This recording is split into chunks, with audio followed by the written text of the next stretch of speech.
Welcome! In this video, I'm going to teach you the 3 to 6 player game Owl About by Tom Matsuoka. In Owl About, players will be playing owls fighting for the wonderful lazy life, with the ultimate goal of trying to get second place every round. The game is played over an indeterminate amount of rounds. Once one player reaches a certain point threshold on the scoring track, the game will end and the player with the least amount of points will win the game. The deck in Owl About consists of varying amounts of the numbers 1 through 10, and the 4, 5, 6, and 7 have special Night Owl cards. The game also comes with 4 double-sided player aid cards, 1 double-sided next +3 fight power and next lead card, 1 double-sided ascent and descent card, 2 scoring cards that go together like this, and 6 scoring cubes. So getting a close-up of the cards, we can see here the wonderful art of these cute little owls.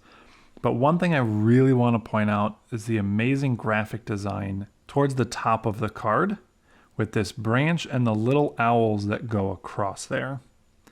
On every number, it's going to have a certain number of owls on that little branch, and that shows you how many copies of that card there are. So in this case, there are 4 1s in the game, as we can see here. And then something like the 9, there's 2 owls, and there are 2 copies of the 9 in the game.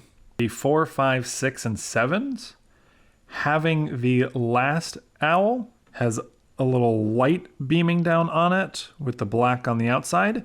That's a reminder of the night owl. So there are 3 copies of the regular 4s, and 1 copy of the night owl.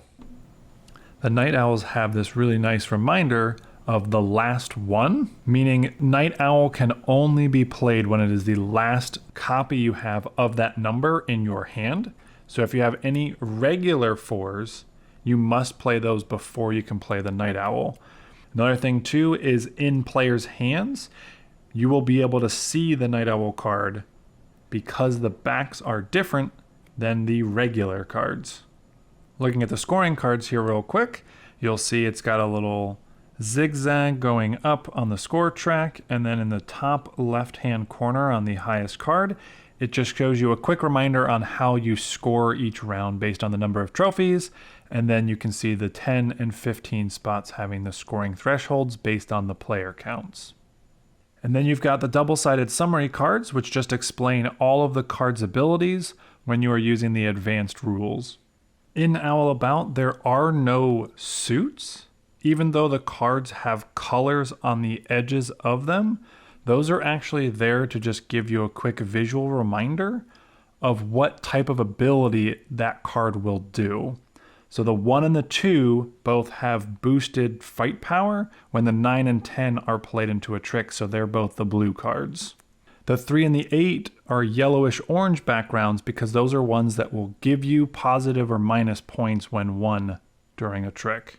The 4, 5, 6, and 7 are all green because these are all abilities that will trigger and mess around with the players or change the flow of the game, going from ascent to descent.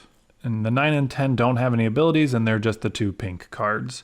To set up for Owl About, give as many summary cards as you can to players, and put the scoring track with the 2 cards together, along with scoring cubes for each player at the bottom, starting at the 0 space. In this video, we're going to set up for a 4-player game, so we have the 4 cubes out on the track. Next, you will want to place the ascent and descent card with the ascent side face up next to the track as well. You will then shuffle all of the playing cards together and deal them out based on the setup chart for a 4-player game. So in this 4-player game, we've dealt out 8 cards to each player. We will then deal 3 cards face up and 1 face down that we will just leave near the play area for all players to see. Those cards that are undealt are simply just information for the players. There isn't an ability or anything that will trigger in the game that will make players swap these cards with their hands or anything. So it's not like a kitty or a talon that you might see in some other trick-taking games. This is, again, simply just information for players to know what's not dealt out. There is also the double-sided next +3 fight power and next lead card. For your first game, it is recommended not to use the powers, so we will not include this in our video right now, but I will go over and explain all of the powers at the end. But after all players are dealt their 8 cards, they will then simultaneously look at their hand and decide 2 cards to pass to the player on their right.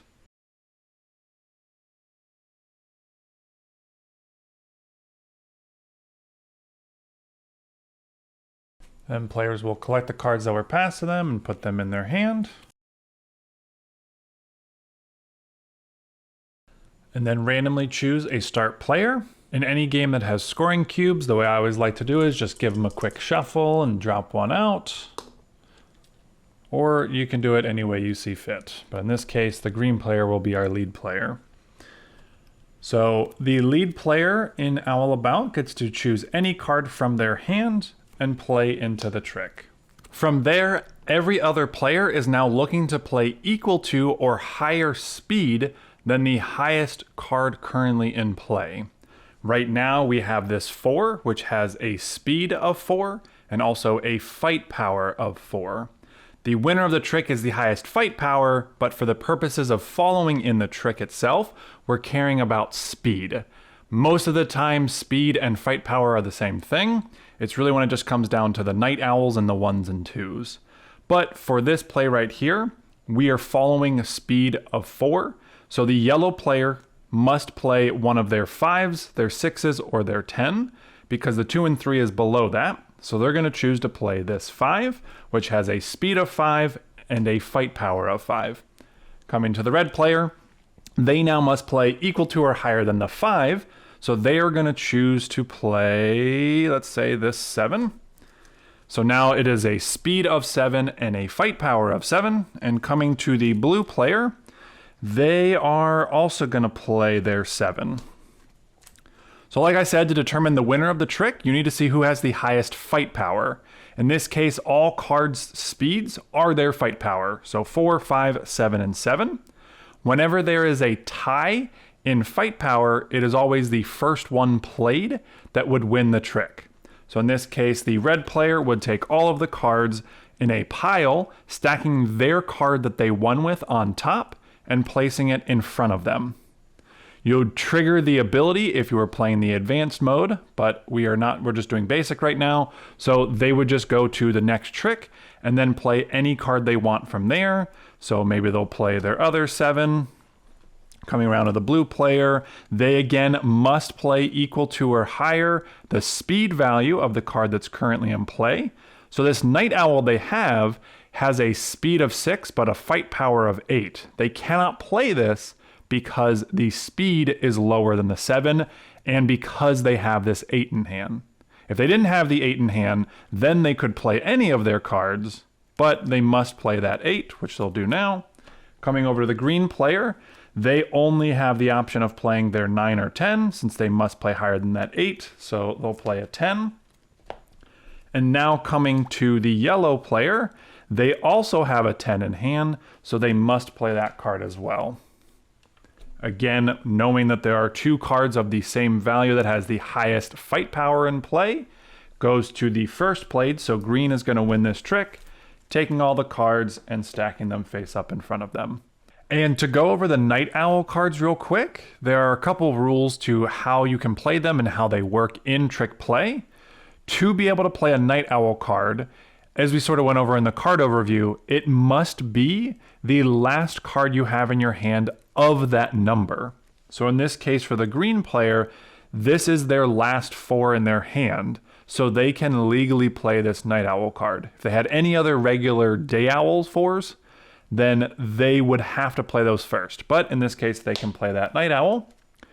And now for every other player, the speed that they are currently trying to play equal to or higher than is 4, even though the fight power is 6.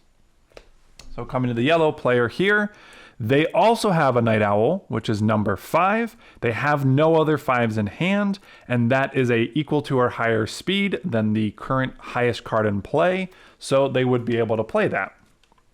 Coming to the red player, they also have a Night Owl of a 7, the last one in their hand of that number, so they could play it as well, and they will.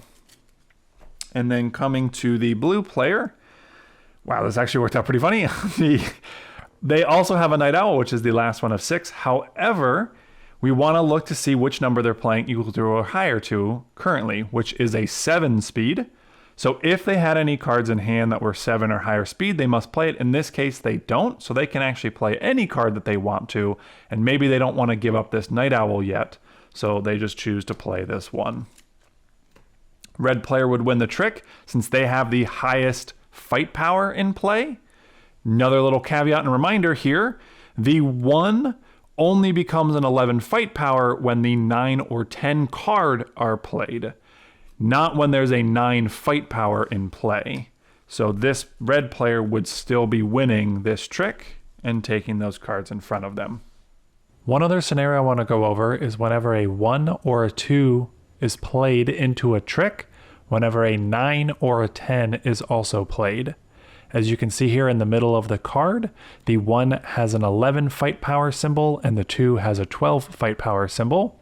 These are innate abilities that will trigger whenever a 9 or a 10 are played into the same trick. Whether you're playing the basic or advanced mode, these abilities are always in effect. So if we had a trick where a 2, a 6, a 10, and a 7 were played, the 10 would normally win this trick since it has the highest fight power, but because of the 2's ability, it now turns into a 12 fight power, and we are in ascent, so it is the highest and will win the trick. Play will continue like this until all tricks have been played, and then you will count up points. The way scoring works is all players count the number of trophies that are showing at the bottom of the face-up card from the tricks that they took. So in this case, the blue player has 1, 2, 3, the red player has 1, 2, the yellow player has none, and the green player has 1, 2, 3, 4. So the player with the most trophies scores a number of points equal to the number of trophies they took. So the green player is going to get 4 points. Every other player will take the number of trophies that they got and subtract them from the number of the player with the most trophies. So 4 minus 2 is 2, so the red player will score 2 points. 4 minus 3 is 1, so the blue player will score 1 point. And 4 minus 0 is 4. So the yellow player will also score 4 points. So the ultimate goal of every round is to come in second place in trick play based on the number of trophies you take, so you'll score the least amount of points. In the situation where there are multiple players who have the highest number of trophies, they are both considered to be first and will both score the maximum number of points. So in this case, this player has 4 trophies, this player has 4 trophies, 2 and 1, so both the green and blue player will score 4 points. After all the points have been totaled, you'll take the cards, you'll shuffle them back up and start a new round. And you will keep playing until somebody reaches the point threshold on the track. In a 4, 5, and 6 player game, it is 10 points, and in a 3 player game, it is 15 points. Once somebody reaches that threshold, the player with the lowest number of points will win. There is a variant in the basic mode, and that is where all players just play a card simultaneously face down, and then you'll count 1, 2, 3, who, and flip them up. And there is no speed that players are playing against, it's simply just highest fighting power would win the trick. Well, now that you've got a basic mode game down and you're ready to spice things up with the abilities, we're going to go over what all of those cards do now, starting with 10 and working our way down to 1. And I should preface all of this by saying abilities will only trigger from the player who wins the trick with the card they play. So if there's an 8, a 7, a 4, and a 2 in the trick, only the winning card's ability will actually trigger, and that's why you take all the cards and you stack them with your card on top to remind you which ability to actually trigger. 10 and 9 are actually going to be really easy because they don't have any special abilities. They're just the highest cards in the deck, That's what they do. Next up is the 8. When you win with an 8, you immediately gain 1 point on the track. If a player is to reach the point threshold from the point that they gain on that card, the game does not end immediately. You continue until that round is completed. The 7 allows you to give the next +3 fight power card to another player of your choice. You cannot choose yourself, but it is optional if you want to give it out. So if the blue player wins the trick with the 7, they can give it to the red, yellow, or green player, or to nobody and just leave it off to the side. This card will also carry over into the next round. So if the last trick in a round is won with the 7, and this player hands this card off to somebody else, they will keep that card in front of them for the first trick of the next round. Now is a good time to go over the Night Owls. The Night Owls have the exact same abilities on the numbers that match them. So the 7 having the +3 fight power card is the same thing on the 7 Night Owl, as well as the 6, 5, and 4 ability that we're going to be going over here next. The 6 ability makes it so that you flip the Ascent card to the Descent side. This now changes the way speed and fight power is determined during a trick. So on the next trick after the 6 is won and it's flipped to the Descent side, the lead player may play any card that they want to start the trick. But now all other players must play equal to or lower than the speed of the led card. So now this 5 was led, players must play lower, equal to or lower than that.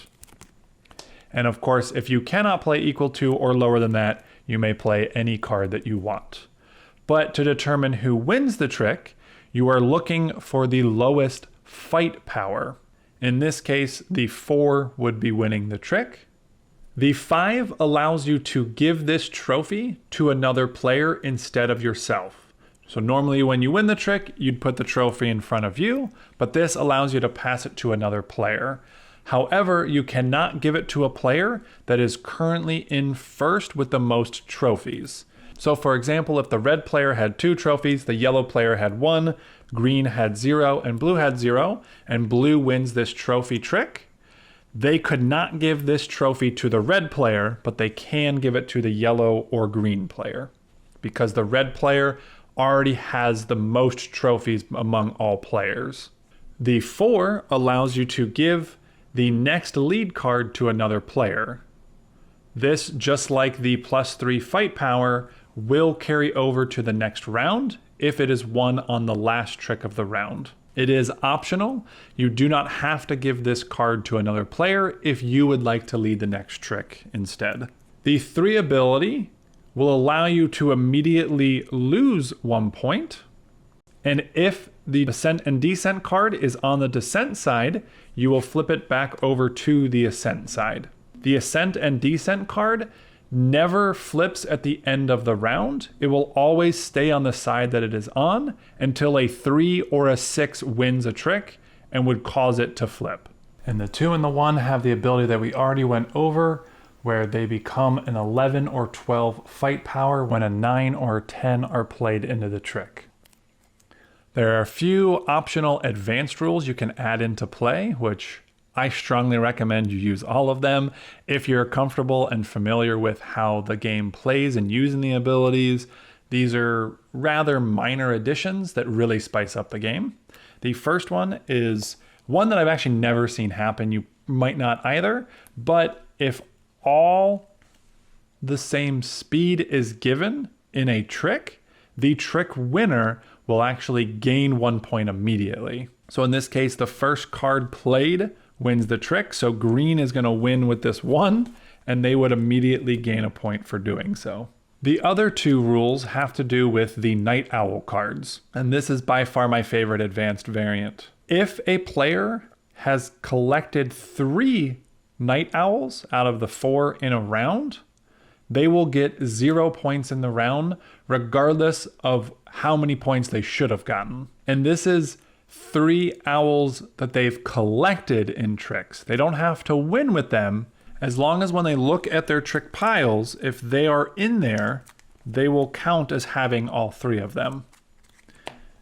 So it's a sort of push your luck and trying to collect them all and sort of a shoot the moon mechanic in this game, where if you can get 3 of them, you can sort of push enough trophies, causing other players to get a lot of points while you only get 0. Another thing to mention here, if you're the player with the most trophies, your number of trophies still count for the other players to determine how many points they're supposed to get.